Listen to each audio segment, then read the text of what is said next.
Mr. Gaushad Jarawitmon, and he is going to be talking on how the internet creates future leaders. Please give him a big round of applause. Thank you very much. Thank you. Yeah. So today, I am not here to talk about how computer coding works. I'm not here to talk about programming. I'm not here to talk about anything beyond your middle school level of knowledge. Here today, I'm just talking about how we could make a change by using the things that we did not create to impact the lives of millions of people that we have never met. Thank you very much. So, let's start. Okay. Right now, we do have about more than 3.5 billion internet users according to the statistics back then 3 years ago in 2006. And it's about 45% of the global population that we have, which is a big number, of course. And meanwhile, we also have 1.7 billion people who are actually using the internet on the smartphones. Well, raise your hands if you do have an internet connection. And for those of you who are watching online, you have no excuse. So, back then in Harvard University, the university student named Mark Zuckerberg has created a social media platform that has changed the world in terms of getting connection with many different people. And we know it as, of course, Facebook. The thing is that we do not need to create anything new at all in order to impact lives of million people. No, we do not. We just need to know the functions of how it works very well. I am an ordinary people who use Facebook very often. But at the same time, instead of just using it for the sake of posting my photos, I also using it for the sake of reaching the goals that I want, especially in terms of leading and linking the people together. So what happened was that I came up with 3 of my friends. We are all from different countries in Southeast Asia, and we created a small and humble page with just very few of us in the beginning called the ASEAN Community. And in this page, we tried to link the people who came from 10 different countries in Southeast Asia, namely Brunei, Cambodia, Laos, Indonesia, Malaysia, Myanmar, Thailand of course, Vietnam, Philippines, and Singapore. We tried to link them all together. So what happened was that we organized ourselves into the administrators of this page, and we tried to encourage the people, especially the members who subscribed to us, and those who are very active in terms of sharing our posts, to make them the administrators just like us, so that they could lead the page and create the posts that they want in order to draw the attention of the people, whether it can be in terms of societies, it can be in terms of politics, or it could be in terms of tourism. So when we came up together, we had about 200 people in our page. And by the end of 1 year, we had about 2,000 people. And in 4 years' time, we have 200,000 people subscribe to us. That means no matter what we post in our page, there will be more than 200,000 people who could see it. And it came with a big success. And of course, it's not something that I did by myself, but it was a mutual collaboration of those people who have the eagerness to lead. And they have used the internet to the maximum capacity that they could, without even understanding how the coding works at all. And it was very simple. Some of them, after they have engaged with our page, we get to travel overseas. We get to get connections in terms of business, in terms of politics. We've got to meet with many different interesting personals throughout Southeast Asia. And they all came from different backgrounds. And we were just college students at that time. It was not because we use a lot of money to do it. In fact, the page that we created, we were not paid. And we did not pay any single cent for the advertisement on Facebook. But it was just that apart from our study time, we are always on social media. So we try to use our social media time to engage with the posting and to listen to the feedback of our page members and to try to improve our page continuously. Until in August 2015, it was just about 4 years ago, we have successfully collaborated ourselves to be ASEAN Youth Organization. And it's quite interesting that our organization has started from just 3 people meeting up with each other on the social media. And now it's been legally, we have been legally registered based in Singapore. And now, of course, we do have 268,000 people who have subscribed to our channel. Well, I'm not just talking about the ASEAN, but I would like to also talk about the United Nations as well, because I did a volunteering program in the United Nations at that time. And what happened at that time was that they wanted to create a social media platform in order to go against corruption. It was done by the United Nations Development Program in Thailand, but they needed a hand from the ordinary students like us, who did not have any other monetary support in the grade levels that we could engage with many people. But we just have a basic knowledge in using Facebook. So we collaborated ourselves. But instead of just starting from 3 people, we were more fortunate than that. So we had about 36 people since our very first day. And what we did was that we tried to engage them to raise funds and to use those funds in order to go against corruption by building a very strong network to campaign against corruption in the local levels throughout the rural areas in Thailand. So what happened was that we came up with the idea of having a coffee shop.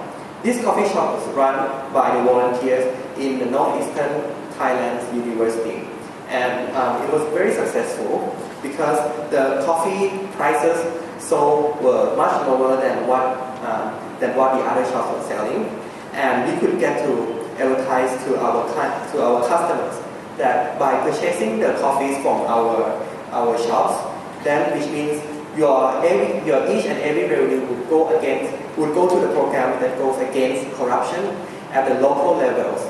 And because of this program, a lot of freshmen and sophomores at many different universities throughout Thailand were able to contribute themselves against corruption for the very first time in their life. So we had a lot of channels. We had YouTube channels, and we also have videos on Facebook. And those videos were made by the collaborative efforts of the students who just met each other online. And by the end of 2 years' time, we had about 4,000 people who are engaged with our network, and everything was done online. In fact, the World Economic Forum has also awarded us Creative for Good Award, which is very interesting because it was all done by the normal students who did not really have any background in politics or economics at all. They are just those normal people who came from all across different backgrounds. And they could altogether achieve this award from the World Economic Forum by just having the online opportunities through Facebook. So ladies and gentlemen, if you want the opportunity to knock on you, you have to first build the door. Even though some of the politicians might say, hey, let's build up the wall. But in fact, it was not the wall that we need, but it was a door. And we are living in a very interesting age called the disruptive age. And in this disruptive age, as you can see, many different businesses and organizations which fail to adapt themselves would soon or even later go out of their business because they couldn't target as much people as they needed online. And there are a lot of people that can be reached online in this age. Well, how many of you have heard about Netflix before? And how many of you have heard of blockbusters before? I could only see a few hands coming out, which means blockbusters have been very successful in the past. They have been running the business of renting the videos. But in fact, when Netflix came out, at first they have decided to present their business models to the blockbusters. But the blockbusters have decided that their model is not going to work, and they decided not to adapt any change at that time. Unfortunately, they went out of business rapidly. And so sooner or later, Netflix took over. And I believe it's the same thing as well. If you want to be the leader of the future, that means you would have to adapt yourself online. Because there will be a lot of people that you can reach out online. Whatever you want to do, whether you want to run a small shop of selling things to a lot of people. In fact, you might not even need to have a shop at all. You might just need to have your channels online and work with other people collaboratively in order to reach your channels online to many different people. And you can just do it without even any single cent, just as long as you have a laptop or a smartphone. In fact, a lot of celebrities and political figures in the world nowadays, they are trying to adapt themselves online. Even though they do have a lot of connections, they do have a lot of business connections, they do have a lot of people they knew in the White House or in Taikufa or whatever, they are still trying to engage with the online sector. And a lot of political parties are trying to engage the people online, but wait a minute. You do not need to be a political figure in order to reach out to the people online. In fact, a lot of modern celebrities are also emerging from the online sectors as well. Whether it would be Paul Chong-Pu or Justin Bieber or whosoever that you can think of, they have started up from having YouTube channels online. And the same will hold true as well. If you start something and you do it passionately in the online sector, you will be able to do it very successfully.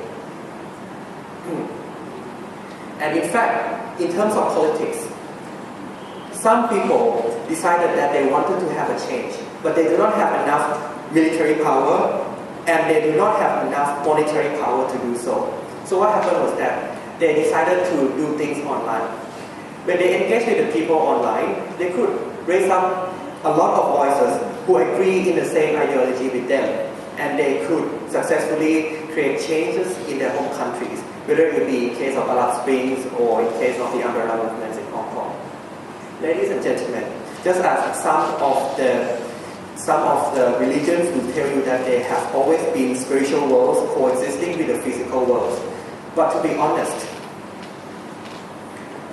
internet world is just like another world that coexists with physical world. So even though physical worlds have a lot of obstacles, but when you do things in the internet world, which has far less obstacles because governments, they do not have full control over it, and you do not have a lot of obstacles on it, but you can also create a lot of change in the physical world by starting in the internet world. And there are 4 basic rules that we need to take note in order to do that. First is always you have to start somewhere. The road to greatness always begins with a single step. So when you first started your first step, that means you're already almost there. Just need the effort. And of course, the city of Rome was not built in a single day. So if you would like to build the city of Rome or you want to do something great, you have to start now and stay engaged. And when you're engaged, make sure that you let the other people around you to be able to engage with it as well. Because when you give opportunity to other people and they appreciate what they are doing, that means you can run a very successful organization without needing a lot of money at all. And you have to stay true to your goal so that the people will know the leader inside of you. As ladies and gentlemen, today we are living in the disruptive world. And of course, in order to be successful in this disruptive age, it's not just the leadership qualities that we need, but we have to bring the leadership qualities that we have and engage with the internet and create the change that we want for the society. So may the force and the internet connections be with you all. Thank you very much.